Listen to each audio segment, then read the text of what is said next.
Good morning students. भावना बाल विद्या मंदिर के ऑनलाइन प्लेटफॉर्म पर आप सभी का स्वागत है। आज जो अपन गद्य भाग का अंतिम पाठ आरोका जवाहरलाल नेहरू जी के द्वारा जो लिखा गया है भारत माता, जो एक्चुअल में उन्होंने एक भाषण दिया था।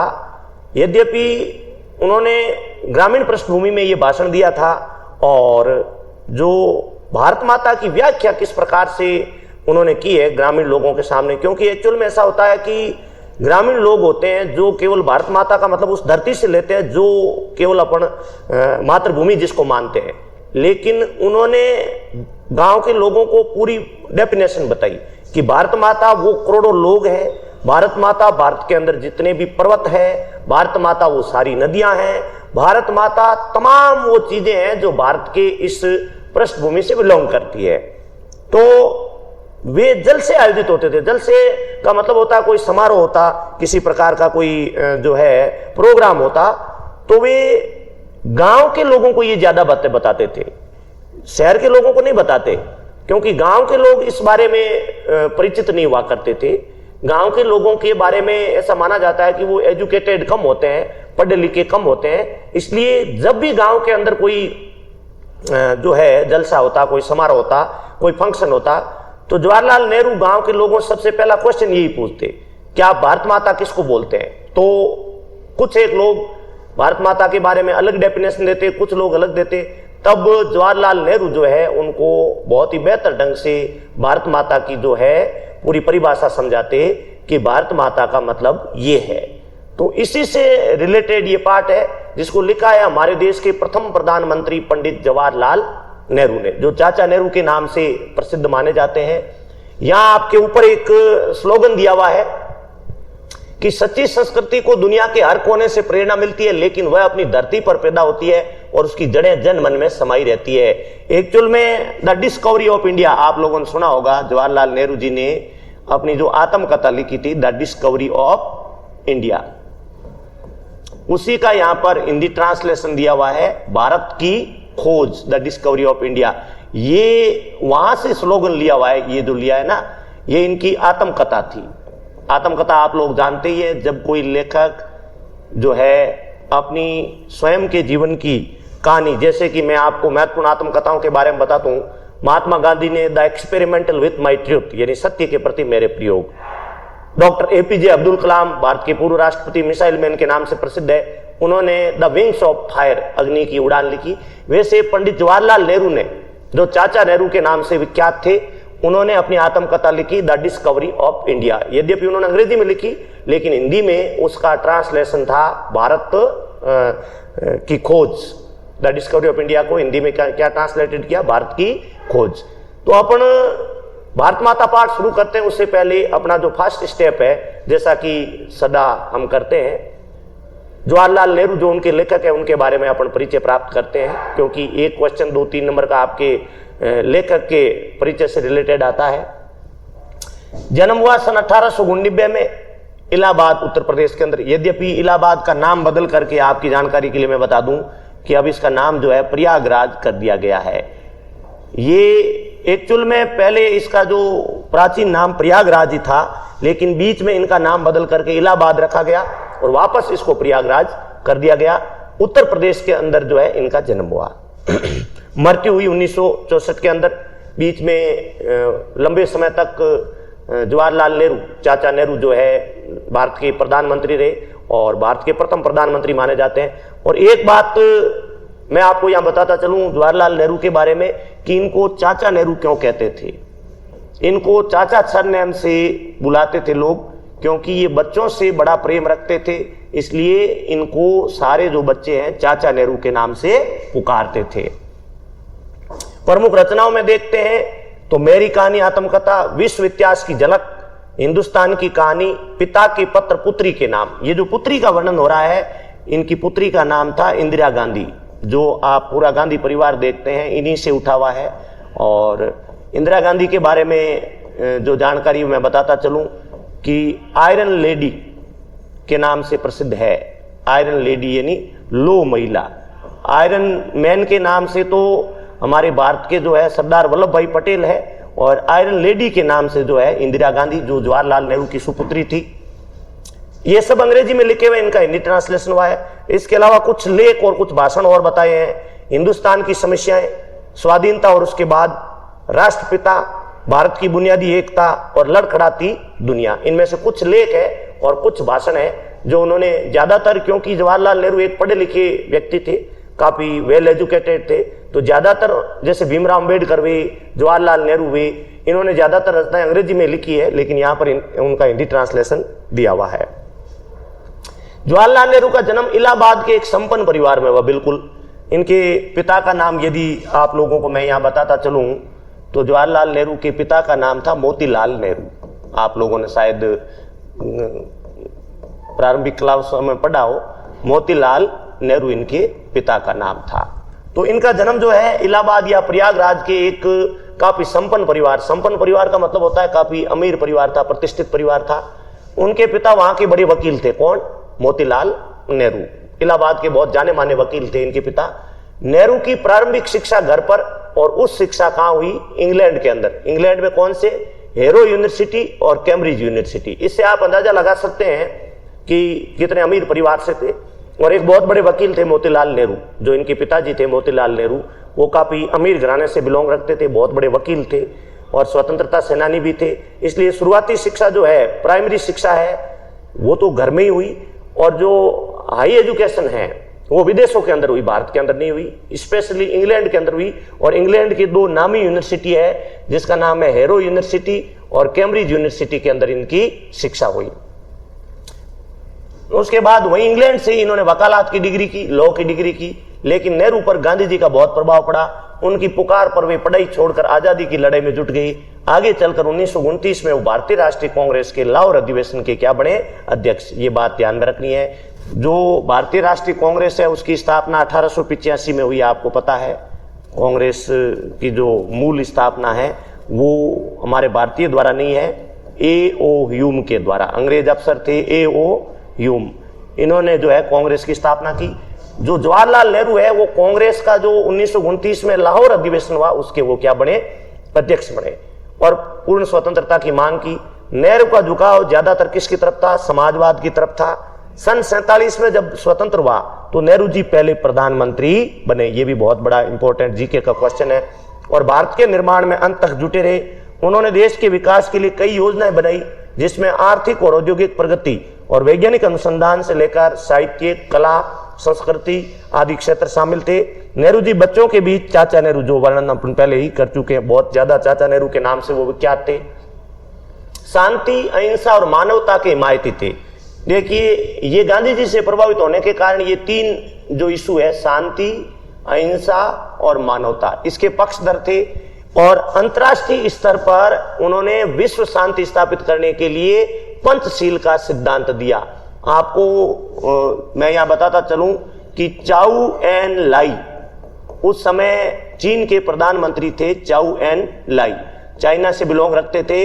उन्होंने और नेहरू जी ने मिलकर के एक सिद्धांत दिया जिसका नाम रखा गया पंचशील का सिद्धांत। तो ये नेहरू जी का परिचय आपके सामने था। मैं आपको रिपीट बता देता हूं कि जवाहरलाल नेहरू का जन्म इलाहाबाद के अंदर एक प्रतिष्ठित परिवार में, काफी संपन्न परिवार में हुआ। उनके पिता का नाम मोतीलाल नेहरू था, पुत्री का नाम इंदिरा गांधी, जो देश की आयरन लेडी के नाम से जानी जाती है, लंबे समय तक प्रधानमंत्री भी रही।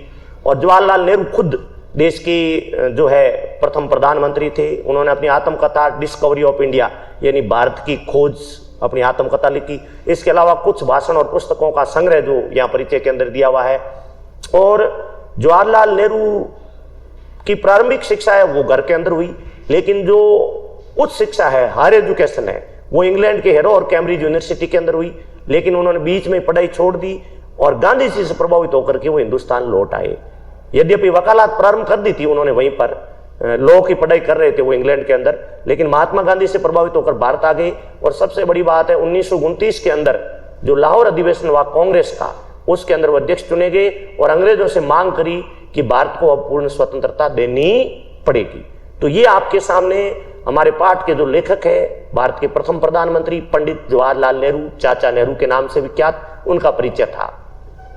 अब अपना दूसरा स्टेप है, जो पार्ट है उसको पढ़ते हैं। भारत माता, ये जो हिंदुस्तान की कहानी इन्होंने जो लिखा है उसका ये 5वां अध्याय, क्योंकि हिंदुस्तान की कहानी काफी बड़ा चैप्टर है, उसका एक पार्ट यहां पर दिया जा रहा है 5वां भाग के रूप में। अंग्रेजी में लिखा गया, यद्यपि हिंदुस्तान की कहानी द स्टोरी ऑफ इंडिया, ये लिखा हुआ तो अंग्रेजी के अंदर है, लेकिन इसका हिंदी ट्रांसलेशन है हरिभाऊ उपाध्याय ने किया, क्योंकि जवाहरलाल नेहरू ने जो इसको लिखा था ना हिंदुस्तान की कहानी, इसको तो अंग्रेजी में लिखा, लेकिन उसका हिंदी ट्रांसलेशन हरिभाऊ उपाध्याय ने किया है। इसमें पंडित नेहरू ने बताया कि किस तरह देश के कोने कोने में आयोजित जलसों का मतलब होता है समारोह, फंक्शन, वे आम लोगों को बताते हैं कि अनेक हिस्सों में बटा होने के बाद भी हिंदुस्तान क्या है, एक है, और इस सिद्धांत को प्रतिपादित करते विभिन्नता में एकता। आप लोगों ने सुना होगा कि भारत के अंदर विभिन्न जातियां हैं, विभिन्न धर्म हैं, तरह तरह खान पान है, रहन सहन है, लेकिन फिर भी हमारा देश एक है, हमारा तिरंगा झंडा एक है, हमारी नागरिकता एक है और हमारा संविधान एक है। इसको बोलते हैं विभिन्नता में एकता। इस अपार फैलाव के बीच एकता के क्या आधार है? क्यों भारत एक देश है जिसके सभी हिस्सों की नीति एक ही तरीके से बनती और बिगड़ती है? यही पूरे पाठ की विषय वस्तु है। इसी क्रम में पंडित नेहरू ने भारत माता शब्द पर भी विचार किया है और उनका निष्कर्ष है कि भारत माता की जय का मतलब है यहाँ के करोड़ों करोड़ लोगों की जय। कहने की जरूरत नहीं कि अपने छोटे आकार के बावजूद इस लेख का कथ्य अत्यंत विराट और प्रस्तुतिकरण अत्यंत पैना है। यद्यपि ये जो पाठ है भारत माता पाठ जो आपके सामने है, ये दिखने में छोटा है, यद्यपि इसको विस्तृत नहीं लिखा है, बहुत ही शॉर्ट के अंदर इस बात को समझाया है, लेकिन इसका भाव है ना बड़ा गहरा है। यदि इसको विस्तृत करना चाहे तो पूरा ग्रंथ बन जाए, क्योंकि इसका भाव समझने का प्रयास किया जाए कि पंडित जवाहरलाल नेहरू ये बताना चाहते हैं कि भारत एक ऐसा देश है जहां विविधताएं भरी पड़ी है। आपको कदम कदम पर बोली परिवर्तित मिलेगी, यहाँ का कल्चर बदलता हुआ मिलेगा, यहाँ के लोगों का रहन सहन, खान पान, रीति रिवाज, परंपराएं, जाति, गोत्र खूब मिलेंगे, लेकिन कुछ चीजें ऐसी है जो हमें एक सूत्र में पिरोए हुए, एक धागे में बांधी हुई है कि इस धरती को सारे लोग माता मानते हैं, भारत माता के नाम से जानते हैं, और हिंदुस्तान को अपना देश मानते हैं, मातृभूमि के लिए मर मिटने को तैयार रहते हैं, कोई धर्म का हो, कोई जाति का हो, किसी राज्य का हो, किसी वर्ग का हो। तो ये एक थॉट इस पाठ के अंदर दिया हुआ है, ये थिंकिंग दी हुई है कि किस प्रकार भारत माता की व्याख्या जो है हम विस्तृत रूप से कर सकते हैं। और बार बार हमें ये देखने को मिलता है कि विभिन्नता में एकता। तो आखिर वो विभिन्नता में एकता है क्या? मतलब अलग अलग जातियां होते हुए, अलग अलग धर्म होते हुए, अलग पंथ, अलग वर्ग, अलग संप्रदाय, अलग खान पान, रहन सहन, लेकिन फिर भी हम एक है। कैसे? हमारी नागरिकता एक है, हमारा तिरंगा झंडा एक है, हमारा जो संविधान है वो एक है, कुछ चीजें हैं जो हमारा कानून सारा सबके लिए एक है। आगे बढ़ते हैं। ये रहा आपके सामने पाठ, जो मूल पाठ है भारत माता, इसका अपन अध्ययन करेंगे और इसको लिखा है पंडित जवाहरलाल नेहरू ने। लेकिन आप लोगों को थोड़ा ध्यान रखना पड़ेगा कि जवाहरलाल नेहरू ने मूलतया इसको आपके अंग्रेजी भाषा में लिखा है, इसको हिंदी रूपांतरित किया है, आपके नाम याद रखना पड़ेगा, हरिभाऊ उपाध्याय ने, क्योंकि जवाहरलाल नेहरू का तो ये अंग्रेजी भाषा में लिखा हुआ है, हरिभाऊ उपाध्याय ने इसको हिंदी में ट्रांसलेटेड किया है, ये ध्यान रखना है। ठीक है, अब स्टार्ट करते हैं कि अक्सर जब मैं एक जलसे से दूसरे जलसे में जाता, जलसे का मतलब होता है समारोह, फंक्शन, कार्यक्रम बोल सकते हैं, समारोह बोल सकते हैं, क्योंकि ये बहुत बड़े राजनेता थे, देश के प्रधानमंत्री रहे हुए हैं, तो कई पॉलिटिक्स जो पार्टी के अंदर जाना पड़ता या कोई और समारोह के अंदर इनको जाना पड़ता। तो ये कह रहे हैं कि अक्सर जब मैं एक जलसे से दूसरे जलसे में जाता होता और इस तरह चक्कर काट रहा होता, तो इन जलसों में मैं अपने सुनने वालों से अपने इस हिंदुस्तान की या भारत की चर्चा करता। भारत, अब ये पूरी व्याख्या समझा रहे हैं आपको, मूलतया भारत जो शब्द है वो हिंदी का नहीं है, किस भाषा का है? संस्कृत भाषा का। और इस जाति के परंपरागत संस्थापक के नाम से, अब संस्थापक कौन था? भारत शब्द जो है मूलतया भरत नाम का एक शासक था, उसके नाम पर क्या पड़ा है? भारत शब्द पड़ा है। और मूलतया ये हिंदी भाषा का नहीं, किसका है? संस्कृत का। और जो इसका संस्थापक था जिसका नाम क्या है? भरत निकला हुआ है। मैं शहरों में ऐसा बहुत कम करता, क्योंकि वहां के सुनने वाले कुछ सयाने थे, सयाने का मतलब होता है समझदार, उन्हें दूसरे किस्म की गिजा की जरूरत थी। लेकिन नेहरू जी किसको ये बात समझाते? किसानों से समझाते, जिनका नजरिया महदूद था। मैं इस बड़े देश की चर्चा करता जिसकी आजादी के लिए हम लोग कोशिश कर रहे थे, और बताता किस तरह देश का एक हिस्सा दूसरे से जुदा, जुदा का मतलब अलग होते हुए भी हिंदुस्तान क्या था, एक था। मैं उन मसलों का, मसले मतलब होता है सब्जेक्ट्स, विषय, इश्यूज का जिक्र करता, जिक्र मतलब उल्लेख, जो उत्तर से लेकर दक्षिण तक और पूर्व से पश्चिम तक किसानों के लिए यकसा, यकसा मतलब एक जैसे थे। और स्वराज्य का जिक्र करता, स्वराज्य यानी स्वतंत्रता, जो थोड़े लोगों के लिए नहीं बल्कि सभी के लिए फायदे के लिए हो सकता था। तो ये बैकग्राउंड पेश किया है नेहरू जी ने। अब इस पैराग्राफ में क्या बताया उन्होंने कि मैं अक्सर एक जलसे से दूसरे जलसे या एक गांव से दूसरे गांव में कई राजनीतिक कार्यक्रम होते थे या कोई सभाएं होती थी, समारोह होता था, फंक्शन होता था, वहां मैं जाता था। जलसे का शब्द का अर्थ होता है समारोह, फंक्शन या कार्यक्रम। तो मैं वहां लोगों को भारत माता के संदर्भ में चर्चा करता, तो उनको मैं बताता कि भारत शब्द संस्कृत से निकला हुआ है और इसके संस्थापक यानी भरत नाम के राजा से ये भारत बना है। और नेहरू जी आपके सामने क्लियर कर रहे हैं कि मैं इसका उल्लेख जो है ना वो शहर के लोगों से नहीं करता, क्योंकि शहर के लोग समझदार होते हैं, इसके बारे में उनको पूरा पता होता है, एजुकेटेड होते हैं, पढ़े लिखे होते हैं। लेकिन गांव के लोगों को मैं इस भारत शब्द का और भारत माता शब्द का, दोनों वर्ड्स का, दोनों शब्दों की व्याख्या करता कि आखिर भारत क्या है, भारत माता क्या है, स्पेशली किससे, किसानों से। क्योंकि किसान मजदूर गांव में रहने वाले जो है वो कम पढ़े लिखे होते हैं या बिल्कुल अनपढ़ होते हैं, तो उनको इसकी व्याख्या बताता और नेहरू जी को बड़ा आनंद आता। उसके अलावा वो स्वराज्य शब्द का चिंतन करते, लोगों को स्वतंत्रता के महत्व के बारे में बताते। मैं उत्तर पश्चिम में खैबर के दर्रे, जगह का नाम बता रहे हैं, खैबर का दर्रे से लेकर दूर दक्षिण कन्याकुमारी, जैसे कि भारत का विस्तार माना जाता जो है कश्मीर से कन्याकुमारी, ये जो खैबर का दर्रा है ये कश्मीर बोला जा रहा है। भारत को यदि मापा जाता है तो आमतौर पर ऐसा बोला जाता है कश्मीर से कन्याकुमारी तक। अपनी यात्रा का हाल बताता, कहता कि सभी जगह किसान मुझसे एक ही सवाल करते, क्योंकि उन सब की तकलीफ एक जैसी थी। क्या तकलीफ थी? गरीबी थी, कर्जदारी थी, पूंजीपतियों के शिकंजे हैं, जमींदार, महाजन, कड़े लगान, सूद, पुलिस के जुल्म, और ये सभी बातें आपस में गूंथी हुई एक डड्डे के साथ, जिसे विदेशी सरकार, कौन सी विदेशी सरकार?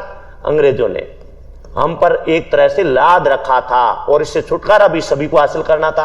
अब नेहरू जी वहां पर जब जाते ना तो ऑल ओवर इंडिया में घूमते, मतलब कश्मीर से कन्याकुमारी तक ये सब जगह जाते और सभी लोगों की नेहरू जी ने फील किया, महसूस किया कि सबकी समस्याएं अलग अलग नहीं थी, एक जैसी थी। गरीबी थी, किसानों की समस्याएं थी, या जो अंग्रेज सरकार की जो पुलिस थी उसके जुल्म थे, उन सब लोगों की जो परेशानियां थी, जो समस्याएं थी, उनके बारे में भी चर्चा करते और उनको बताते कि उनसे छुटकारा कैसे मिल सकता है।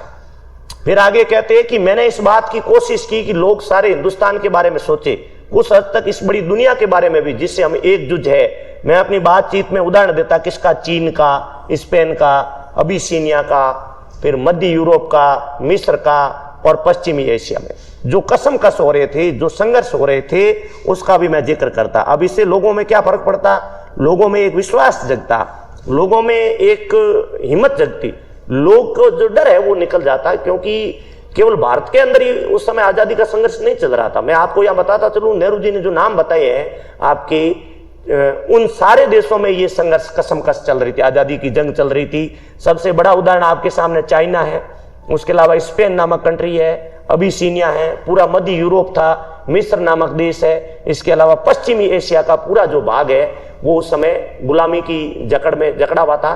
तो नेहरू जी उन संघर्षों का उदाहरण देते उन लोगों के सामने। मैं उन्हें सोवियत यूनियन में होने वाली अचरज भरी तब्दीलियों का मतलब होता है बदलाव का हाल बताता और कहता कि अमेरिका ने कैसे तरक्की की। अगला उदाहरण वो किसका देते? जो विकसित राष्ट्र है अमेरिका, उसका तरक्की मतलब होता है उन्नति।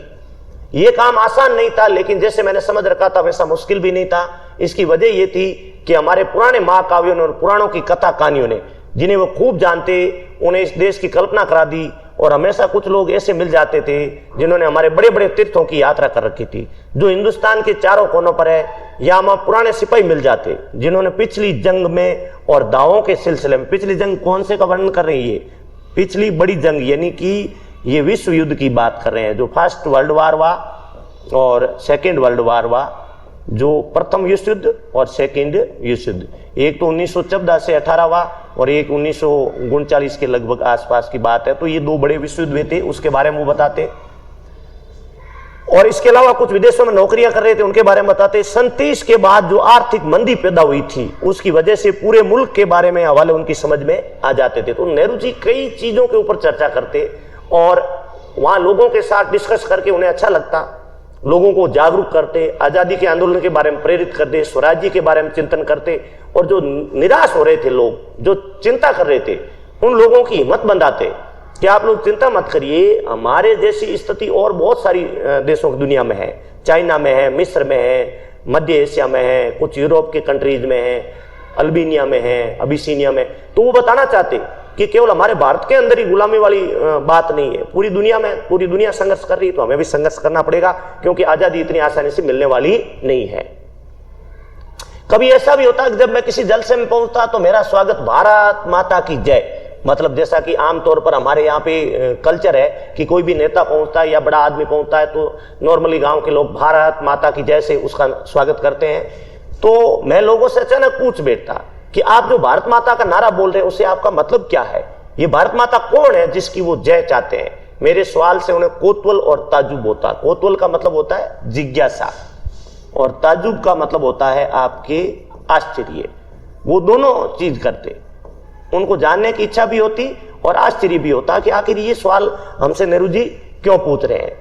तो वो एक दूसरे की तरफ ताकते या फिर मेरी तरफ देखते, मैं सवाल करता। आखिर एक कट्टा कट्टा जाट जो अनगिनत पीढ़ियों से कौन सा काम करते आ रहा था, किसानी, जवाब दिया कि भारत माता से उसका मतलब धरती से है। मतलब उसने एक कॉमन सा जवाब दिया, एक सामान्य सा जवाब दिया, जैसा कि ज्यादातर जो अनपढ़ लोग होते हैं, ग्रामीण लोग होते हैं, उनके दिमाग में यही रहता है कि भारत माता भारत की धरती है। कौन सी धरती, खास उसके गांव की धरती या फिर उस जिले की धरती या फिर उस राज्य की धरती या सारे हिंदुस्तान की धरती। इस तरह सवाल जवाब चलते रहते, यहां तक कि वे ऊब कर मुझसे कहने लगते कि नेहरू जी बोलते कि आप ही बताओ। मैं इसकी कोशिश करता और बताता कि हिंदुस्तान वो सब कुछ है जिसे उन्होंने समझ रखा है, लेकिन इससे भी बहुत ज्यादा है। अब क्या बताते कि हिंदुस्तान की नदी, हिंदुस्तान के पहाड़, हिंदुस्तान के जंगल, खेत जो हमें क्या देते हैं, अन्न देते हैं, सभी हमें अजीज है। लेकिन आखिरकार जिनकी गिनती है वे हिंदुस्तान के लोग, उनके और मेरे जैसे लोग। जो अब देखो उन्होंने क्या क्या बताया, नदी, पहाड़, समुद्र, खेत, ये तो है ही है। केवल हमारी जो मेन भूमि है वही केवल भारत माता नहीं है, इसके अलावा ये सारी चीजें भारत माता है। और इसके साथ साथ वे लोग जो हमारे और आपके जैसे हैं, तो नेहरू जी उनको वापस व्याख्या बताते कि भारत माता आखिर क्या है, जो सारे देश में फैले हुए। भारत माता दरअसल यही करोड़ों लोग हैं, और अगर अपन भारत माता की जय बोलते हैं मतलब इन लोगों की जय बोल रहे हैं, एक व्यक्ति की नहीं, भारत के सारे लोगों की जय बोल रहे हैं। मैं उनसे कहता कि तुम इस भारत माता के अंश हो, मतलब एक हिस्सा हो, इस तरह तुम्हारी भी भारत माता है। और जैसे जैसे ये विचार उनके मन में बैठती, उनकी आंखों में एक चमक आ जाती। आंखों में चमक आने का मतलब है खुश हो जाना। वे लोग अत्यंत खुश हो जाते कि हम भी भारत माता के क्या है, अंश है। तो वे अत्यंत प्रसन्न होते, उनको गौरव महसूस होता, और इस तरह मानो उन्होंने कोई बड़ी खोज कर ली, ऐसे वो प्रसन्न होते। इस प्रकार ये छोटा सा जो भारत माता पाठ आपके, यद्यपि ये चैप्टर तो बहुत बड़ा है लेकिन उसका 5वां अंश दिया है नेहरू जी ने जो रचना लिखी, उसका एक छोटा सा हिस्सा दिया हुआ है जो आमतौर पर लोगों को, ग्रामीण लोगों को बताने के संदर्भ में उसका पाठ है। जो उन्होंने बताया भारत माता की एक तो व्याख्या बताई है जो किसान लोग हैं, मजदूर लोग हैं उनको, और दूसरी जो बात उन्होंने बताई है लोगों को जागरूक किया, लोगों को स्वराज्य के बारे में परिचित करवाया। जो लोग हताश हो चुके, निराश हो चुके, उनकी हिम्मत बढ़ाई। अब इस पाठ के बाद अपन इसके प्रश्नोत्तर करते हैं। आपके सामने इस पाठ के प्रश्न ये रहे कि भारत की चर्चा नेहरू जी कब और किससे करते थे। तो पहला प्रश्न है, बिल्कुल शुरू में ही आपके मिलेगा कि नेहरू जी भारत के बारे में चर्चा एक तो कब करते, एक नंबर, और दूसरा किससे करते थे। तो एक कब करते, वो तो जब कोने कोने में एक से दूसरे जलसे में जाते तब करते। पहले का उत्तर तो ये हो गया कि भारत की चर्चा नेहरू जी तब करते जब वे एक जलसे से दूसरे जलसे में जाते। किससे करते थे? गांव के उन किसानों से और मजदूरों से करते जो ज्यादातर अनपढ़ थे। ये इसका उत्तर है। अब आ जाते हैं प्रश्न नंबर 2 पे। नेहरू जी भारत के सभी किसानों से कौन सा प्रश्न बार बार करते थे? अब देखो कुछ प्रश्न करते नेहरू जी। पहला प्रश्न क्या करते कि भारत माता की नारे का क्या अर्थ है। दूसरा ये करते कि भारत माता कौन है। तीसरा वो धरती कौन सी जिसे वो भारत माता कहते हैं, आपके गांव की है, आपके जिले की है, सूबे की, सूबे का मतलब है राज्य की है, या फिर पूरे हिंदुस्तान की है, मतलब कौन सी धरती की आप बात कर रहे हैं।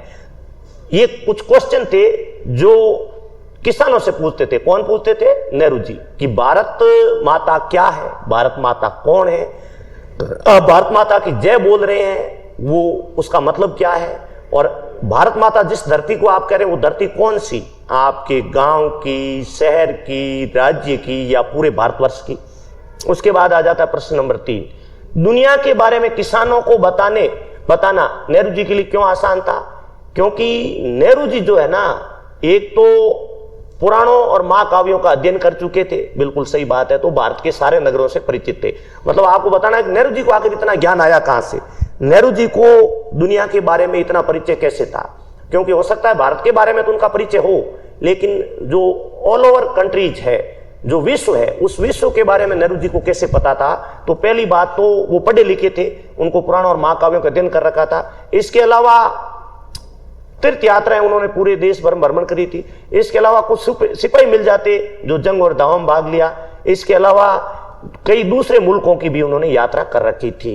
तो ये सारी जानकारी और एक्सपीरियंस होने के कारण नेहरू जी जो है दुनिया के बारे में किसानों को बता देते थे। मतलब दूसरों को दुनिया के बारे में वही बता सकता है जिसको स्वयं नॉलेज हो। तो नेहरू जी को अलग अलग कारणों से नॉलेज था। कई महाकाव्यों को उन्होंने पढ़ रखा था, पूरे देश भर का भ्रमण कर चुके थे, कई ऐसे सिपाहियों से मिलते जो पहले विश्व युद्ध और दूसरे विश्व युद्ध में भाग लिया था। इसके अलावा कई और देशों की एक्सपीरियंस उनको पता था, जैसे मिस्र है, चाइना है, अमेरिका है, उनके बारे में वो पूरा जानते थे।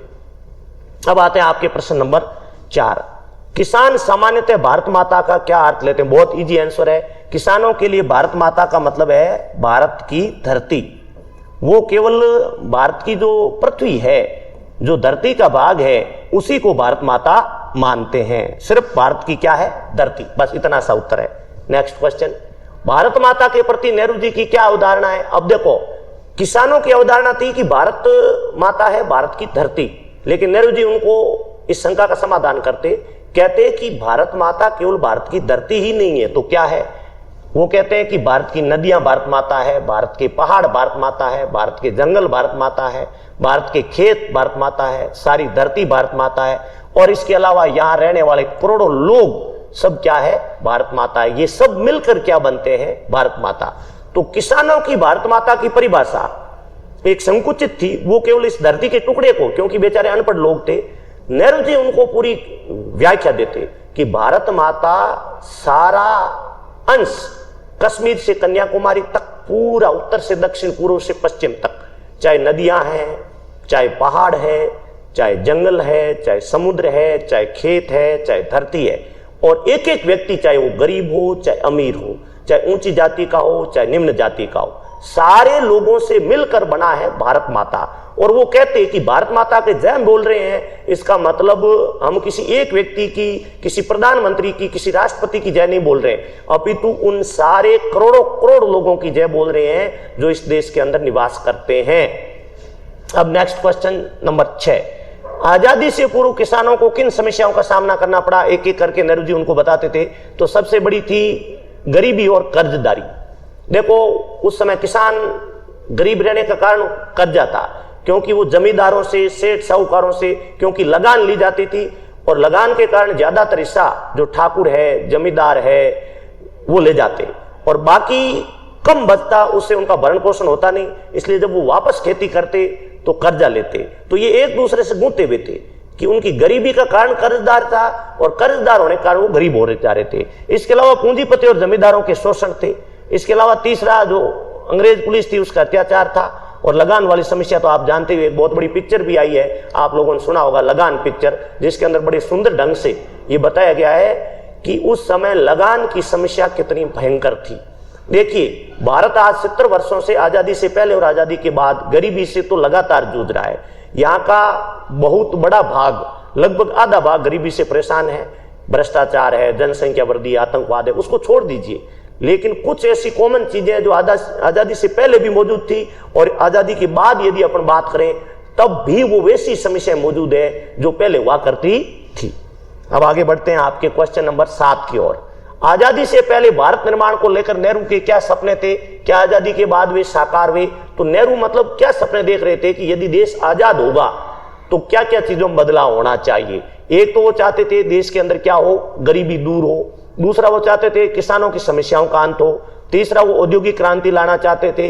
इसके अलावा भारत का चारों ओर से विकास चाहते थे। अब ये चार जो महत्वपूर्ण इनके जो विजन थे, पहला गरीबी दूर करना, दूसरा किसानों की समस्याओं को मिटाना, तीसरा उद्योगों का विस्तार करना और भारत का चहुमुखी यानी हर तरह का विकास हो। तो दो क्वेश्चन है एक ही के अंदर कि भारत निर्माण को लेकर नेहरू क्या सपने थे, ये चार सपने थे। अब आगे पूछा क्या आजादी के बाद वे सपने साकार हुए, तो आप लिखोगे काफी हद तक साकार हुए। मतलब देश की गरीबी कम हुई है, किसानों की समस्याएं कम हुई है, देश में औद्योगिक क्रांति काफी हद तक आई है। यदि चहुमुखी विकास नहीं हुआ, चहुमुखी उन्नति नहीं हुई, लेकिन देश की उन्नति हुई है। तो यदि अपन बात करें कि नेहरू जी ने जो सपना देखा था, ऐसी बात नहीं है कि एक ही सपना पूरा नहीं हो, काफी हद तक पूरे हुए और काफी पूरे होने बाकी है। नेक्स्ट क्वेश्चन नंबर 8, भारत के विकास को लेकर आप क्या सपने देखते हैं? तो जो नेहरू जी ने सपने देखे वो तो है ही, एक तो सब लोग शिक्षित हो, सभी लोग स्वस्थ हो, गरीबी जो है देश की खत्म हो जाए, भ्रष्टाचार खत्म हो, देश आतंकवाद से मुक्त हो, जनसंख्या वृद्धि पर नियंत्रण हो। ये आपको अपने कुछ बड़े सपने बताने हैं कि देश के अंदर आज एक सबसे बड़ा जो सपना देखना है वो आपको ये लिखना है शिक्षा, कि भारत पढ़ेगा तभी बढ़ेगा इंडिया, पढ़ेगा इंडिया तभी बढ़ेगा इंडिया। ये बहुत, क्योंकि आज यदि अपन पूरी दुनिया में बात करें तो वे देश ही विकसित राष्ट्र है जिनमें शिक्षा, एजुकेशन का ग्राफ ऊपर है, शिक्षा प्रणाली अच्छी है। तो सबसे बड़ी बात है, हम सपने देखते हैं कि भारत में शिक्षा का प्रचार प्रसार हो, दूसरा लोगों की गरीबी कम हो, भ्रष्टाचार अंकुश हो। ये तीन बातें आपको बतानी है। आपकी दृष्टि में भारत माता और हिंदुस्तान की क्या संकल्पना है? हमारी दृष्टि से देखो, यहाँ की संस्कृति और सभ्यता, हरी भरी धरती, नदी, पर्वत, जंगल, पशु पक्षी, यहाँ के अरबों लोग, हमारे हिसाब से भारत माता है। अगला 10वां क्वेश्चन, वर्तमान समय में किसानों की स्थिति किस सीमा तक बदली है? तो एक छोटा सा लेख लिखना है कि आजादी से पहले किसानों की समस्याओं पे और आज वाली किसानों की समस्याओं पे आपको एक पूरा चैप्टर लिखना है कि पहले किसानों को बहुत शोषण होता था। किसानों को देखो, पूंजीपति है, सेठ साहूकार है, जो जागीरदार है, वे लूटते थे, लगान लेते थे, उनके ऊपर शोषण होता था, कर्जदार हो जाते थे, कई किसानों को आत्महत्या करनी पड़ती थी। लेकिन किसानों की स्थिति में यद्यपि जितना बदलाव आना चाहिए उतना नहीं आया है, लेकिन काफी हद तक बदलाव आया है। आजादी से पूर्व अनेक नारे प्रचलित थे, तो कुछ एक नारे लिखे हुए हैं, जैसे भारत माता का जय की जय जो है, ये तो सामान्य नारा है। इसके अलावा जय हिंद का नारा दिया है किसने? सुभाष चंद्र बोस ने। सुभाष चंद्र बोस ने तुम मुझे खून दो तुम आजाद दूंगा। बंकिम चंद्र चटर्जी ने वंदे मातरम। गांधी जी ने करो और मरो। उसके अलावा इंकलाब जिंदाबाद नारा जो लगाया जाता था। दिल्ली चलो सुभाष चंद्र बोस का। अंग्रेजों भारत छोड़ो देश की आजादी के लिए था। स्वदेशी अपनाओ एनी बिसेंट का था। हिंदी, हिंदू, हिंदुस्तान ये प्रताप नारायण मिश्र का था। तो ये 10 नारे हैं जो आजादी पहले से दिए जाते थे।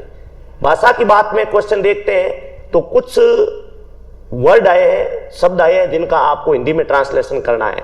दक्षिण का मतलब है दक्षिण, पश्चिम का मतलब है पश्चिम, यक्षा यानी एक जैसे, एकजुट यानी एकजुट, डड्डे का मतलब होता है बोझ। दूसरा है कुछ संज्ञा शब्द आए जिनको आपको विशेषण में बदलना है। जैसे पहला शब्द है आपकी आजादी।